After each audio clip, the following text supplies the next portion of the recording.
Hello students, welcome back to my channel Baba maths वाला। और आज फिर से एक क्वेश्चन एनटीएससी का है। बहुत ही बेहतरीन क्वेश्चन है ये। क्वेश्चंस बहुत कॉन्सेप्चुअल है बिकॉज ऑफ की ज्योमेट्री का थोड़ा सा प्री इमेजिनेशन करना पड़ेगा कि आखिर हो क्या रहा है ना, आखिर हो क्या रही है, घटना क्या हो रही है। अगर जस्ट आप इमेजिनेशन कर लेते हो तो ये क्वेश्चन बहुत ही ईजी होगा, नहीं तो बहुत टफ होगा। और इमेजिनेशन करना भी बहुत टफ है ना, इमेजिनेशन करना भी बहुत टफ है। इसमें क्या है क्वेश्चन में, इन्होंने बोला कि a cylinder is inscribe in a sphere. आप एक स्फीयर देख रहे हैं, इस स्फीयर के अंदर एक सिलेंडर इंस्क्राइब है, ठीक है, जिसका रेडियस को हम लोग मान लेते हैं कैपिटल आर, ठीक है ना। A cone of base radius 6 centimetre and height 8 centimetre just fits in this cylinder with the axis perpendicular to the axis of cylinder. इन्होंने बोला कि इस सिलेंडर के अंदर हम लोग जो एक्सिस है, इस एक्सिस के परपेंडिकुलर, एक्सिस जो है ये होता है हमारा हाइट के अलोंग, इसके परपेंडिकुलर एक कोन इसके अंदर घुसाए हैं, फिट किए हैं पूरी तरह से, ठीक है ना, फिट किए हैं पूरी तरह से। उस कोन का बेस रेडियस 6 सेंटीमीटर है और उस कोन का हाइट 8 सेंटीमीटर है, ठीक है। If the height of cylinder is 30 centimetre, तो ये जो सिलेंडर है उसका भी हाइट इन्होंने दे रखा है 30 सेंटीमीटर। तो कह रहा है कि then find the radius of sphere, यानी कि ये जो गोल स्फीयर है उसका रेडियस निकालिए, ठीक है ना, उसका रेडियस निकालिए। तो मिसकॉन्सेप्शन क्या होता है बच्चों से, गलती क्या होती है उसको समझिएगा, है ना, उसको हम समझा रहे हैं। वो ये सोचते हैं कि अगर हमको इसका रेडियस निकालना है स्फीयर का, तो ये मान लेते हैं स्फीयर का सेंटर, और सेंटर से इसको ज्वाइन कर देंगे और रेडियस मान लेंगे कि वो स्फीयर का रेडियस है, और बोलेंगे ये टोटल हाइट अगर 8 है तो इसका मतलब हुआ कि यहाँ से यहाँ तक ये 4 हो गए, और ये हमारा टोटल अगर 30 है तो ये हो गया 15, है ना। तो अब इसको ज्वाइन कर देंगे वो, और कहेंगे कि ये एक पाइथागोरस थ्योरम लगा के हम लोग 15 स्क्वायर प्लस 4 स्क्वायर कर देंगे और हमारा ये रेडियस निकल आएगा, जो कि गलत है। क्यों गलत है? क्योंकि ये जो तुम समझ रहे हो कि ये 4 होगा वही गलत है। ये जो कोन है आपको दिखाई दे रहा है, उसमें ये जो है पूरी तरह से नीचे की तरफ सटेगा नहीं। अगर तुम जस्ट इमेजिनेशन करो कि एक तुम्हारे पास सिलेंडर है और एक सिलेंडर के अंदर अगर तुम कोन को इंसर्ट करते हो एक्सिस के परपेंडिकुलर कुछ इस तरह से, और तुम ये सोच रहे हो कि ये जो हाइट है उसको इसको छू देगा, तो ये गलत एजम्पशन है तुम्हारा, वो नहीं छू पाएगा। अगर यही कोन कुछ इस तरह से रहता, इस तरह से, तब एकदम जाके वो बेस पे जाके मिलता, और तब हाइट हम कहते हैं एकदम बेस से, इस बेस से ऊपर होता। लेकिन यहाँ पे क्या होगा कि इसका जो हाइट है इस कोन का थोड़ा पहले ही रह जाएगा। कैसे? आप सोच के देखो, एक तुम्हारे घर में सिलेंडर है जिस पे खाना बनता है, उसका ऊपर का पकड़ने वाला काट दो और ऊपर से भी काट दो, पूरा खाली होना चाहिए सिलेंडर। अब जो क्रॉस सेक्शन जो ऊपर से दिखाई देगा इधर की तरफ से जब तुम देखोगे तो क्या होगा, सिलेंडर का ये वाला पार्ट ऐसे गोल होगा, और जो तुम कोन रखे हो वो ऐसे होगा, और बाहर की तरफ होगा आइसक्रीम, आप समझ सकते हो। तो जब ये आइसक्रीम को ऐसे तुम देखोगे तो ये तो गोल हुआ, तो जब गोल हुआ तो पूरी तरह से सट कहाँ पाएगा, सट तो तब ना पाएगा जब इस तरह से हो ऐसे, तो ये जाके घुसेगा। ये तो गोल ऐसे है और ये ऐसे पूरा गोल है ऐसे, है ना, ऐसे करके आया हुआ है। तो ये गोलाकार पार्ट जो है, ये जो गोलाकार पार्ट आप देख रहे हो, ये गोलाकार पार्ट कुछ इस तरह से तुम्हें इमेजिनेशन होगा। फिर से हम बना रहे हैं फिगर को, जरा देखना क्या इमेजिनेशन होगा, ठीक है ना। ये कुछ इस तरह से होगा आपका, जो क्या करेगा कि इस कॉर्नर को तो छुएगा, इस कॉर्नर को तो छुएगा, लेकिन ये यहीं पर आ जाएगा ऐसे। ये फिर से इमेजिनेशन करो कि एक सिलेंडर है जिसका इधर वाला पार्ट ऐसे है, कर्विकल है, और एक सिलेंडर ऐसे है कुछ ऐसे करके, ठीक है ना, गोल। तो ये तो गोल हो गया ना, तो गोल हो गया तो ये किनारा छुएगा, लेकिन जो बीच से रेडियस जाएगा, जो गोल है उसका रेडियस जो आएगा वो तो इधर ही रह जाएगा, वो पूरा सटेगा थोड़ी। तो ये समझना कि ये आधा 4 हो जाएगा, ये गलत था पहली बार। तो फिर कैसे निकाले हम स्फीयर का रेडियस? तो स्फीयर का रेडियस निकालने के लिए फिर भी हम बोल रहे हैं कि अगर तुम किसी तरह से, सुनना ध्यान से, अगर स्फीयर का रेडियस तुम्हें चाहिए, मान लो स्फीयर का रेडियस हम r' मान ले रहे हैं, अगर तुम r' निकालना चाहते हो तो सबसे पहले सिलेंडर का रेडियस निकालो, और ये तो हमें मालूम ही है, ये 30 है तो ये 15 हो जाएगा। तो अगर ये हम 15 हो गया, और यहाँ अगर हम सिलेंडर का रेडियस r निकाल दिए तो स्फीयर का रेडियस r' भी निकल जाएगा। अब उसके लिए क्या करें? उसके लिए थोड़ा सा तुम्हें इमेजिनेशन करना होगा, मन में सोचना होगा कि घटनाएं क्या हो रही हैं, तब जाके तुम्हारा कहानी समझ में आएगा, ठीक है ना। स्फीयर का रेडियस को निकालने के लिए, अब स्फीयर का रेडियस निकालने के लिए हमने बोला सबसे पहले तुम इस सिलेंडर का रेडियस निकालो, और सिलेंडर का रेडियस निकालने के लिए तुम्हें हम बता रहे हैं कि कैसे तुम निकाल सकते हो, ठीक है ना, कैसे तुम निकाल सकते हो। ठीक है ना। आप देखो ये तुम्हारा हाइट 8 सेंटीमीटर है, ये तुम्हारा 6 है, ये भी तुम्हारा 6 है। तो अगर ये हम स्लैंट हाइट बोल रहे हैं कि इस कोन का स्लैंट हाइट निकालो, तो वो पाइथागोरस थ्योरम यूज करके 6 स्क्वायर प्लस 8 स्क्वायर करोगे, अंडर रूट लोगे तो वो आ जाएगा 10। ये जानते हो निकल जाएगा। अब जब ये निकल गया तो तुम सोचो कि इधर की तरफ से जब तुम देखोगे, इधर के अंदर की तरफ से, सुनना ध्यान से, इधर के अंदर की तरफ से, तो तुम सिलेंडर के अंदर झांक रहे हो। ये गोल सिलेंडर दिख रहा है तुम्हें।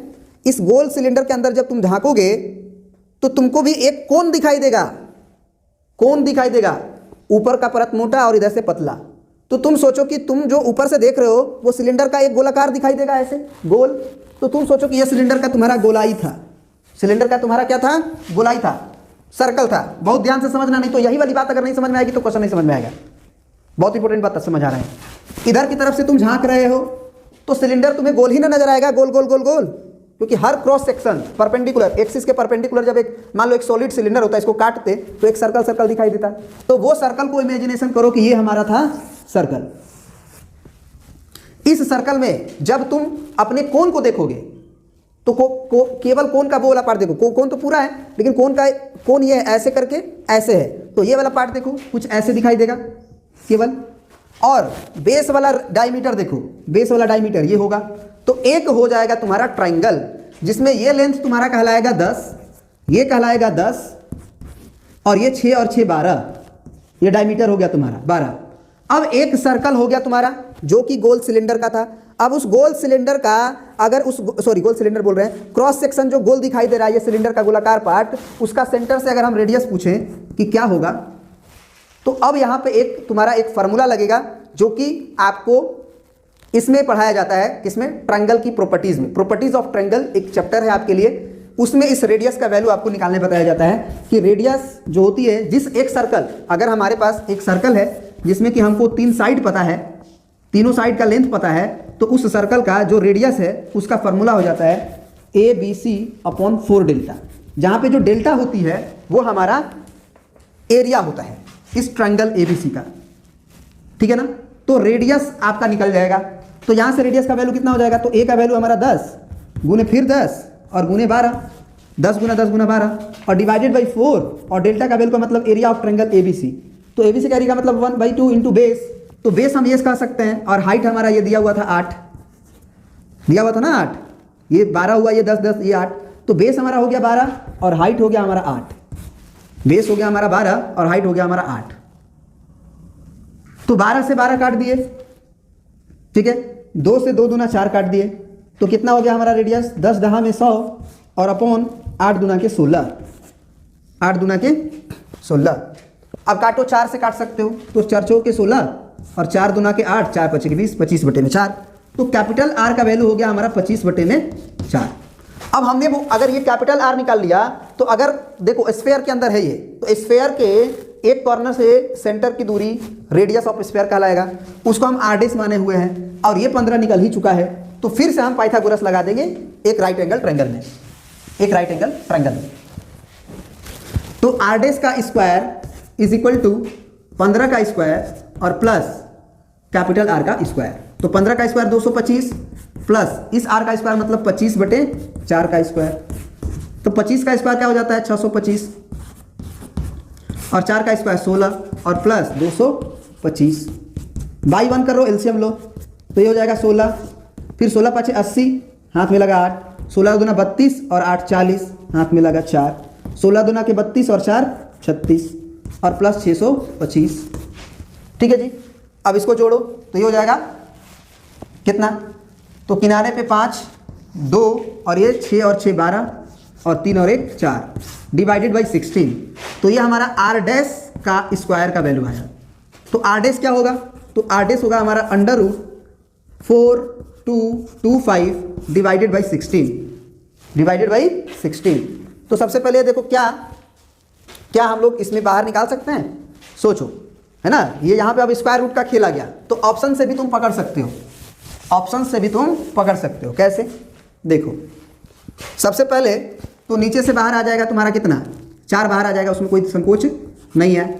ऊपर जो है वो 4225 का स्क्वायर रूट निकाल दो, टेंशन ना लो, स्क्वायर रूट निकाल दो। वैसे काटना चाहोगे तो काट दो, काट के ही बढ़िया रहेगा अंदाज भी मिलाने पे। तो ये कितना होगा 16 दूना 32 चलो हम काट के लिख देते हैं पहले। अब देखो वैल्यू आया हुआ है, इसको कटाने के बाद अंडर रूट के अंदर ही काटे 16 से, तो 264.0625। तो अब देखो आंसर आर डेस हो गया। अंडर रूट के बाहर अगर हम नहीं निकालना चाहते हैं तो ऑप्शन से भी चेक कर सकते हैं। ऑप्शन नंबर अगर तुम सी को देखो तो सी डायरेक्ट गलत होगा, क्योंकि 17 का स्क्वायर होना चाहिए ना ये इसके अंदर, तभी तो बाहर निकलेगा। तो 17 का स्क्वायर 289 होता है, तो 289 उससे तो ये कम है, यानी कि 17 होगा नहीं, 17 होगा नहीं, क्योंकि उससे हमारा ये वैल्यू कम है। अब आ जाते हैं हम लोग 14 पे, मान लो डी ऑप्शन पे। वैसे 17 से कम हमारा बी तो वैसे ही छट गया, क्योंकि 17 से अगर कम आंसर है तो बी होगा नहीं। अब डी हो सकता है और ए हो सकता है, तो डी नहीं होगा, क्योंकि 14 का स्क्वायर अगर करें तो होता है 196 और 15 का स्क्वायर करें तो होता है 256। तो 15 का स्क्वायर 256 से तो ये ज़्यादा है। तो अगर 14.66 का स्क्वायर करें तो 15 स्क्वायर से तो कम ही होगा ना, क्योंकि 15 से 14.66 कम होता है। समझ रहे हो आप? तो इसका मतलब A option is the right answer. अब ए ऑप्शन का तुम मल्टीप्लाई भी करके देख लो। 16.25 है तो तुम 16.25 का गुना करके भी देखोगे तो किनारे किनारे 50-25 आ जाएगा, वैसे है ना, किनारे किनारे 50-25 आ जाएगा।